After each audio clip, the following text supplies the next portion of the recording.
Hi there. My name is Taylor Fleming. I'm a senior at DePauw University, and this is DePauw Art Time Capsule.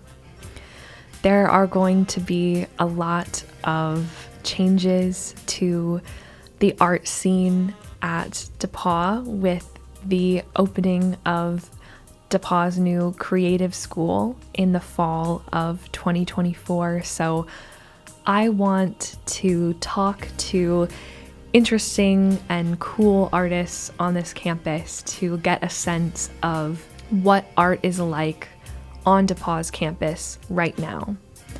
So join me, sit back, listen. I'm really excited for you to meet the first person who I'm interviewing for this project, Chi. She is a film and visual arts double major. She will be representing visual art primarily for this podcast. She's a junior at DePauw, and she is one of the most interesting people I know.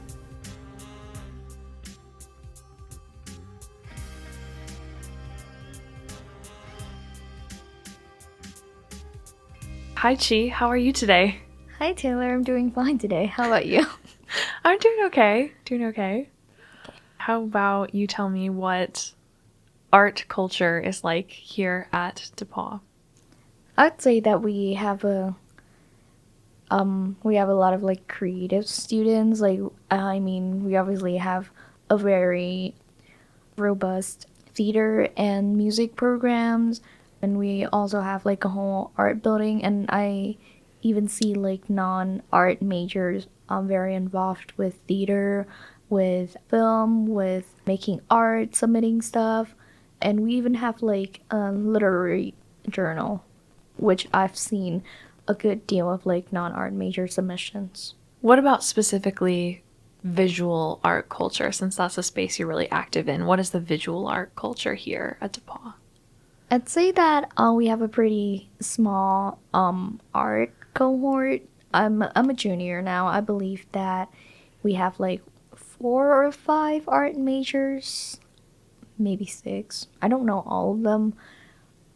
But yeah, I would say that it's not that we're cliquey per se, but is a very small community within the art department. And then there are sprinkles of people who make art, and there's the art and craft club, who I believe a lot of them are really, really great visual artists. They're just not majoring in art. So I would say that visual art is a smaller community within the art scene as a whole. People are very determined, and they have very unique trajectories. Like I myself, I'm a visual art person, mostly 2D, meaning that I don't work with ceramics or sculptures or installation art, but I work with painting, drawing, and I'm shifting to digital media like animation and video. And then I know that there's another junior art student whose name is also Chi, and it's also from Vietnam. She is very focused on the fine arts world. She also paints, she also draws, but she focuses more on like community art education. Like she would make graphic design and design work, not for the sake of just like designing or like creating a whole moving picture piece, but she would design stuff for like an educational art history game, for example. So yeah, we're going in very different trajectories. Tell me about what it's like to be part of that small community. I'd say it feel very independent. You can take advanced classes, but there's also options to just like do your own independent study, which is what I have been doing a lot, except this one photography class I'm taking for my elective, which is like already like a planned course. And because of how small and how niche it would get as you move up to advanced classes, I feel like the support you get for independent work, it's also more available. I think it really depends on how much you would want to invest in your study. But then the options for say advanced painting class or advanced photography class or advanced sculpture or ceramics class are generally available. And yeah, so I would say that it really, really supports independent work. What do you think it takes to be an art major here? That's a tough question. I would honestly redirect this question to an art professor, but in my experience, when I decided that I would declare an art major, it is when I sat down with two art professors and say that here's my work, here's my concerns pursuing an art degree, and here is what I see myself would do in the industry, and here is what I know or I don't know about the fine arts world. And they say that I can honestly do whatever I just laid out to them and learn more about whatever I don't know or already know by declaring an art major. Like it doesn't automatically throw me into like the fine arts exhibition kind of fancy gallery or museum scene right away. So I would say that what it takes to become an art major is really your passion, your interest, and it takes skills and some skills and specialization as well. I started with much more like drawing and painting skills, and then I expanded them to like digital media. You mentioned before we started recording, you mentioned this like incredible statement. I thought that you and I, we were both off campus in, gosh, what year was it? Was it It was spring of 2023? It's spring Yeah, 2023. spring It's like 2023. exactly a year ago. Wild, wild. Time But yeah, flies. so we were both off campus, spring of 2023, and you said that it felt really different coming back. I know. Talk more about that because I think that's fascinating. Oh yeah. I think what I said verbatim was I left for a semester, and when I came back, nothing's the same anymore. I say that because all of these like big announcements and like the more concrete steps towards the three school model thing, specifically the establishment of the creative school, all those big announcements were made after this semester we spent in New York, and there was a lot happening on campus, and just I myself returned to live on campus after the semester in New York. I know that a bunch of us just like left New York and headed home straight away. I did not, and just seeing people, going out and rushing to meetings while they also juggle finals week was like it was the first time I saw that at DePaul. I was a sophomore. It was the first time I saw that at DePaul, but also just conversations like this has never sparked until those announcements were made. And I guess things were a little bit more centralized around the business school, but as things has started to unfold for the creative school, this past semester and this one with like the new funding announcement, and I'm also a film major. I swear I swear I'm making a point. So we also recruit. We also have like two new tenure track professors for production and critical studies.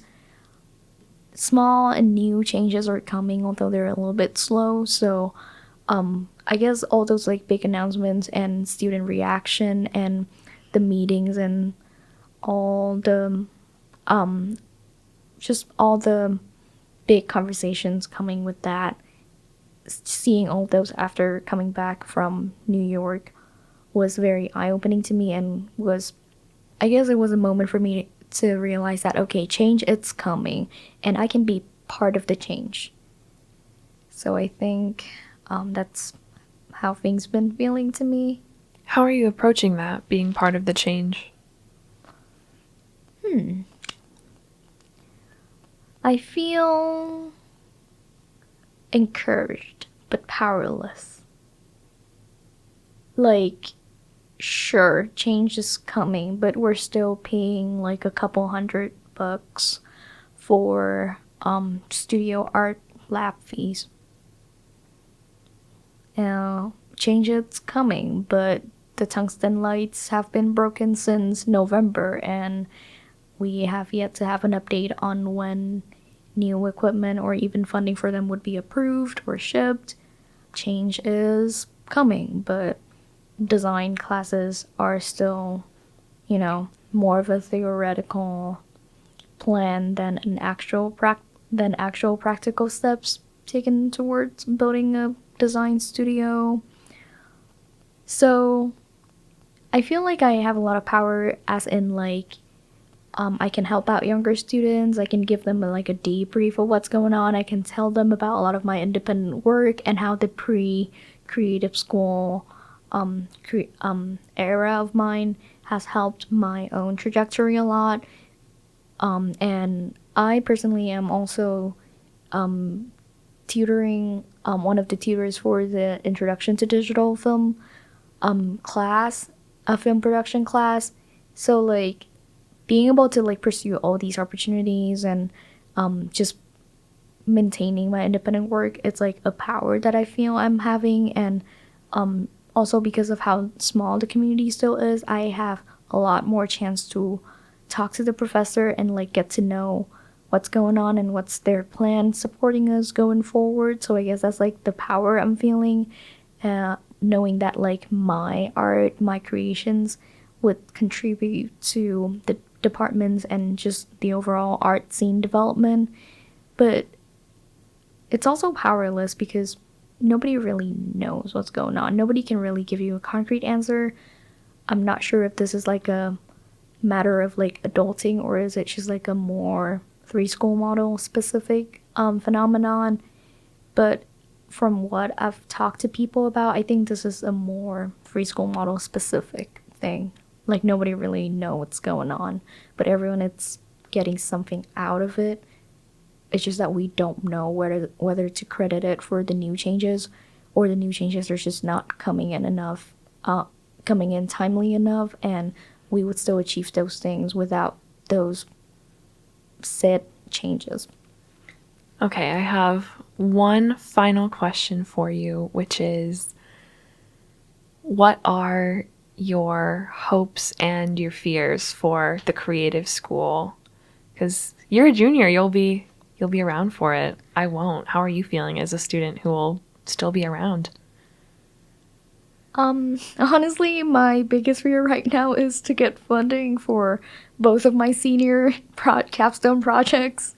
Um, I'm a studio art and film double major. I would not write thesis. I'm on the production track for film, so I'd be making short film and working on an artistic body of work. I'd be curious to see where or how I could like get funded, or like learn about opportunities to get those funded, because realistically everyone needs to put food on their table, and finance is like one of like the most practical aspect of planning pretty much anything, not just artistic projects.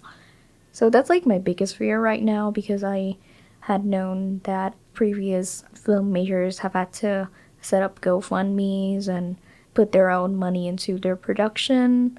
I don't think it's a bad thing per se, but it's definitely not the most accessible way of conducting research and studies, So I'm curious to see how that would change. I feel like that's a lot of students' concern as well.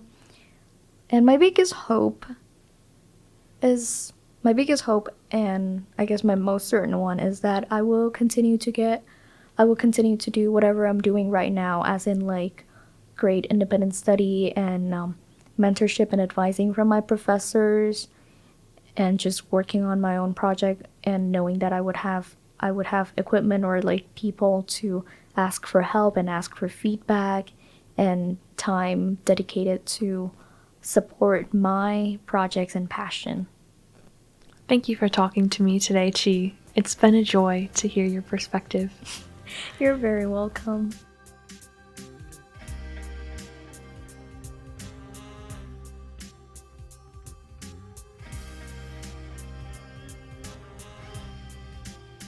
I hope you enjoyed that interview. In the interest of full disclosure, Chi and I lived together for a semester, and it is my honor and joy to be her friend. Now that you've heard from Chi, an art student, it is time to hear from an art professor. Lori Miles is a professor of art and art history at DePauw. She teaches a variety of courses, including many sculpture classes, and I got to interview her in an art studio at Peeler Art Center. I'm excited for you to hear what she has to say about visual art at DePauw.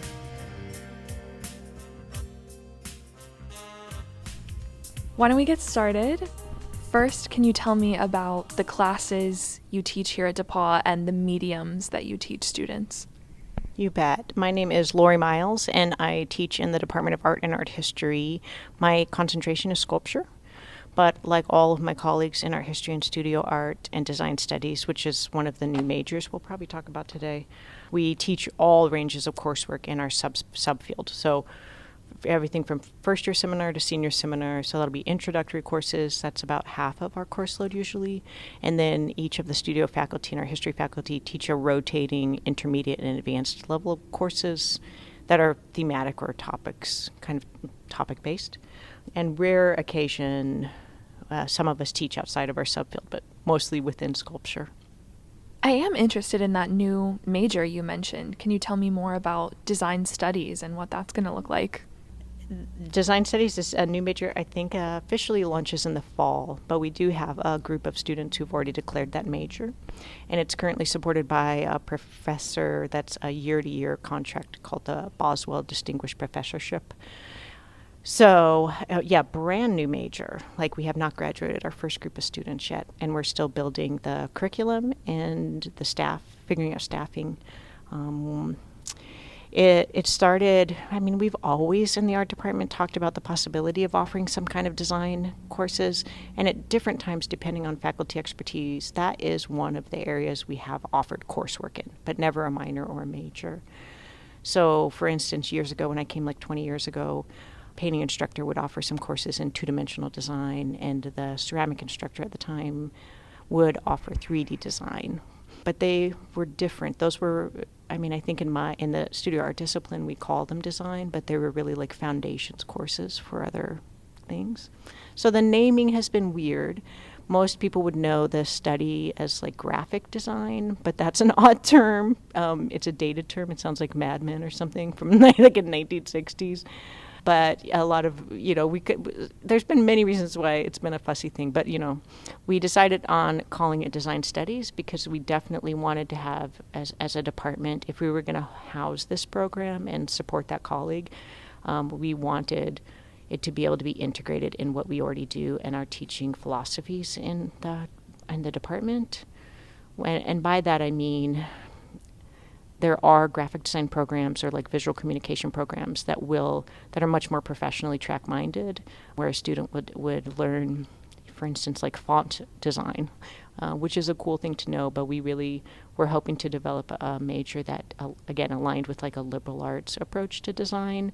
So really thinking more critically about user interface and how visual language is communicated and how it can sometimes be even abused, for instance, to take advantage of consumers, or so like a much bigger than just like the nuts and bolts of how to do design or make things look good, but like we're hoping for a major that really thinks about like what is the relationship between the visual communication of objects or ideas and the consumers of those.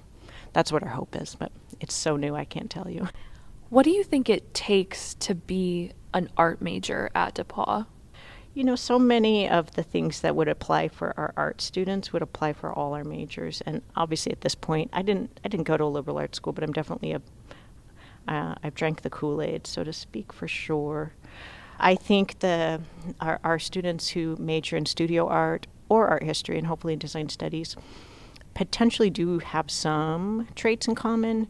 Things that artists and creative people will be good at, for instance, would be things like visual type of gap analysis, like to be able to see not just what's present, like the positive form, but the sort of negative space around it. And I mean that like literally and conceptually. I think that art students are generally good at a slight level of nonconformity, like a willingness to see through the assignment or to see the system that might be behind a assignment in any class. Not always true. But mostly, I would say at DePaul, for a student to be successful in studio art, they do need a deal of time, a willingness to confront their own personal experiences in the work that they produce. So a little bit of an openness about sort of self-investigation and certainly I would hope to think a higher level of like cultural competency, a sensitivity to the way any image or object can change meaning based on its setting and its time and the people viewing it and the people making it, and fundamentally kind of constantly asking themselves the question, like, who am I speaking for and who am I speaking to? Which for us is part of why we thought the new major could make sense here, because that's a similar kind of basic question for designers as well as for artists and even art historians. What's your approach to giving a student artist feedback on their work, especially when they're confronting their own personal difficulties, like you mentioned? Professor relationships and feedback in creative work, at least in the studio art area, is so, I guess, pretty vital. For the most part, our students aren't making evaluative products in terms of like, they're not writing papers per se or taking exams or tests or quizzes. So most of the evaluative work that gets done is their finished products, finished projects, artworks, objects, whatever they're making. The one chance we have to really engage with them is this thing that we call critique, and it's at the end of each project, a student presents their work to the class for feedback. So they're getting immediate and live feedback from not just me as a professor, but from their classmates too.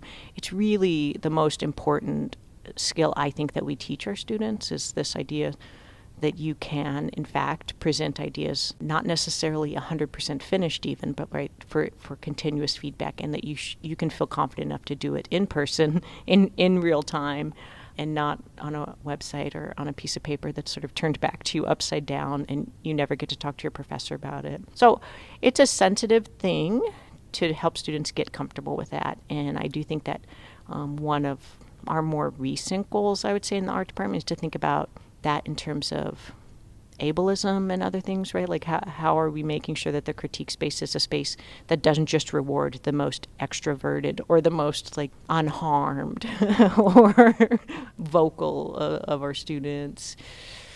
Yeah, I think we're being more mindful that maybe that kind of feedback in space is an important one to think about from different students' perspectives and where they come from. But ultimately, we make all kinds of adjustments, right? I think we frame the critique as best we can as a constructive space, a shared space of like sort of trust, and we build that as best we can over the time in the semester.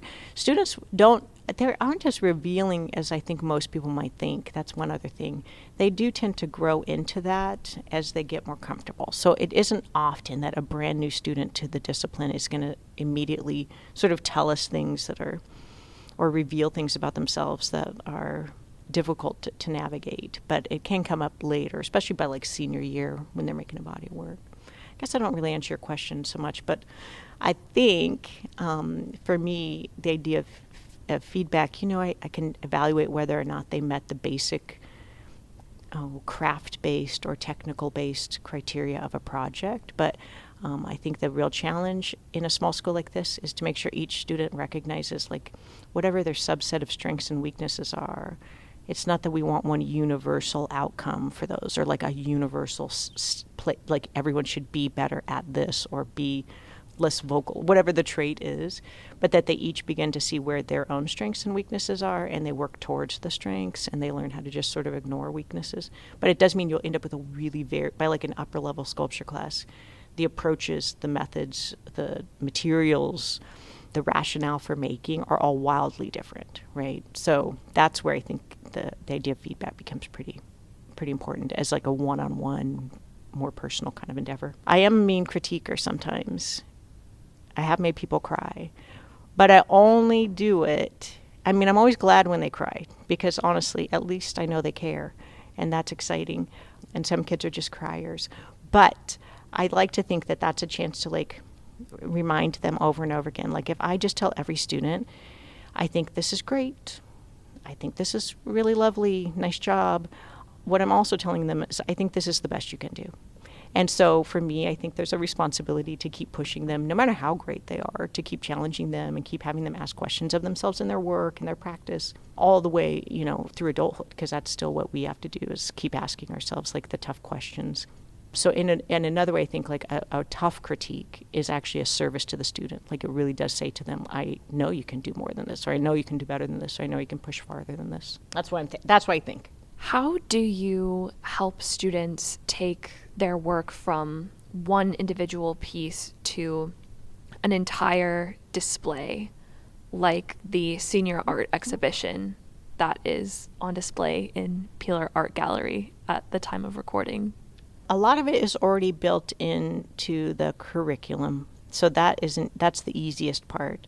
So for instance, a student who first encounters art at DePaul would do so usually at the first year seminar or the 100 level of any area: painting, photo, design, ceramics, drawing, sculpture, whatever entry point they pick. At the 100 level, we all approach those as survey courses. So it's like you'll cover a lot of material, but you don't get very deep. You're just skimming the surface of a lot of different experiences. That gives us a chance to see, like I tell students in my intro class, like there's 4 projects.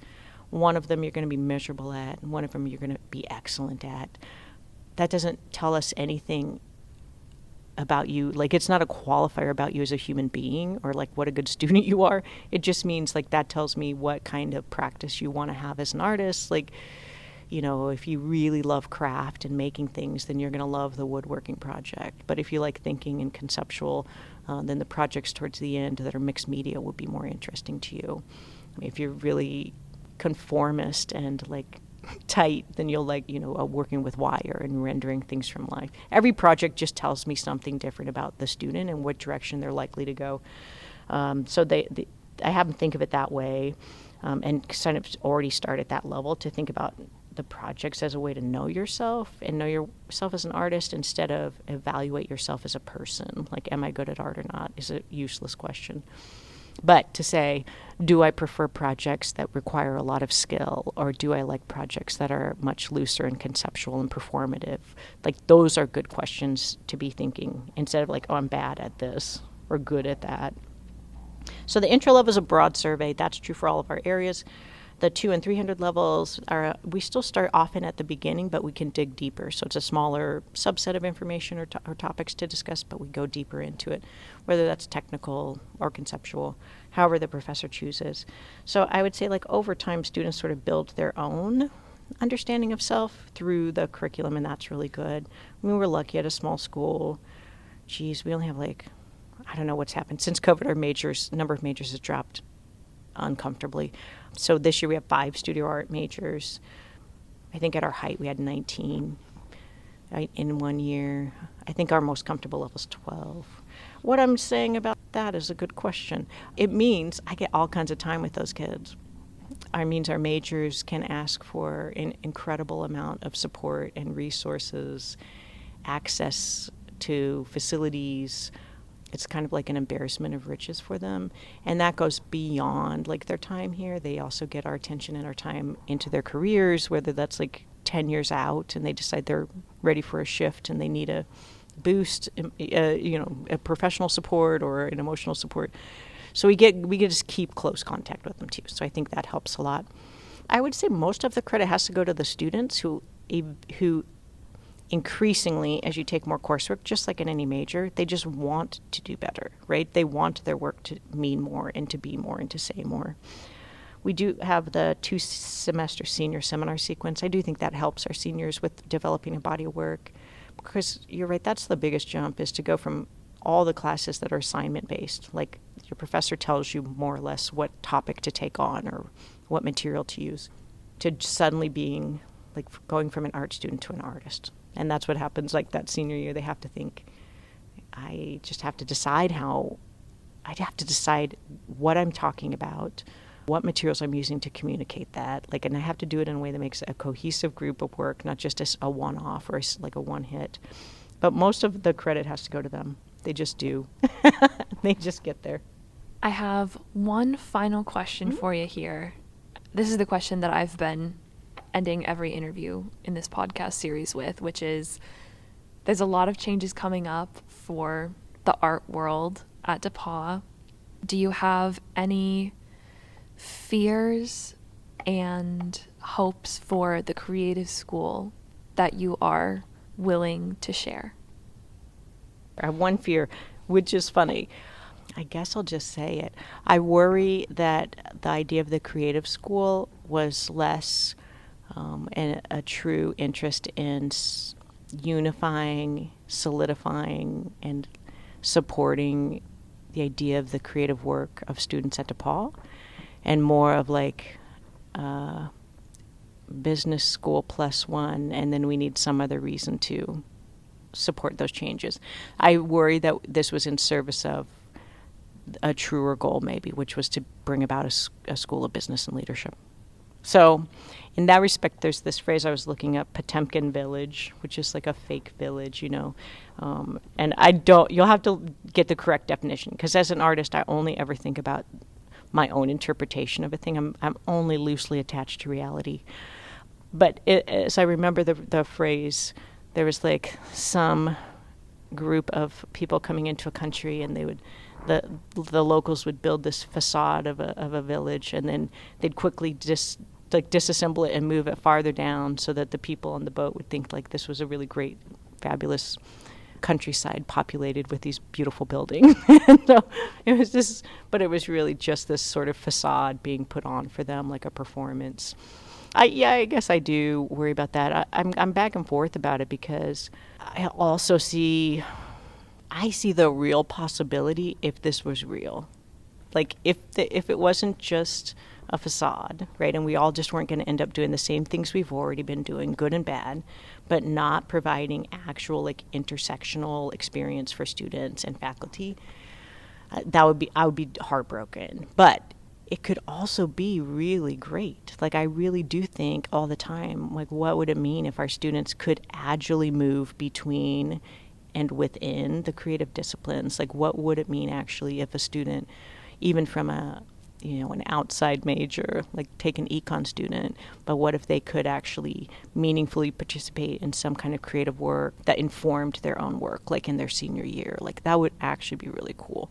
What if an art kid could actually, like in terms of school integration, what if an art student could actually meaningfully engage with the School of Business to help them come up with a sales plan, or like market themselves to a gallery or not? Like that would be cool. But do I suspect that it won't be? I kind of suspect it. I suspect what will happen is our lived experience will be largely the same as what it is, except for the School of Music students, who will experience, I think, a more drastic shrinking of the potential of their time here. Yeah. I think for the rest of the creative school students, I don't know that it's going to feel all that different. I wish it would. Taylor, I wish. Right? On the one side, I'm like, if we did it, and if we were all the way in, and if we meant it, it could be like, it could be a standard by which other schools measured themselves. Like I remember when I first got here, and someone said, "Oh, our students don't get a BFA. That's the degree you would normally get in an undergraduate degree if you were going to like a special, like an art school. They're just getting a BA. It's a liberal arts school. Like these aren't artists." And I remember thinking, like, no, they're going to be better than BFA students, right? They will be, and they are. My students get into grad school programs with better offers than any of my peers' friends that teach at art schools.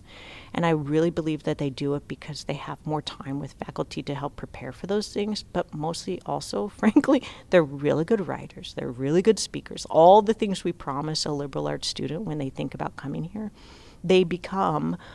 And I think that honestly just puts them far ahead of their peers applying for grad school. Like, again, my students can engage in interviews in a really interesting way.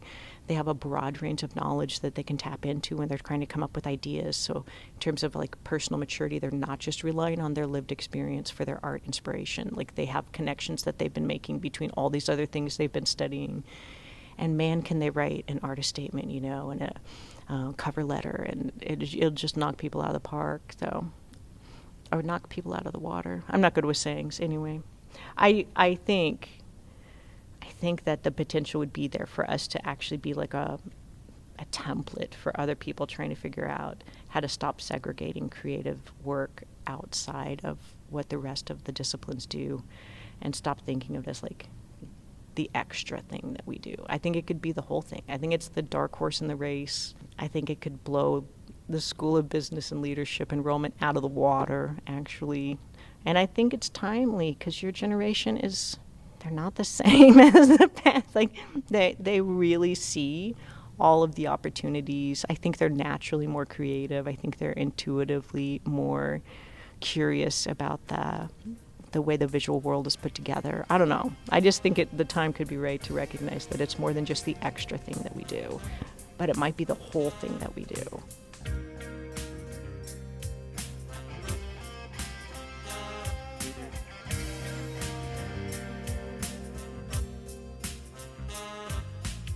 That's a wrap on the first episode of DePaul Art Time Capsule.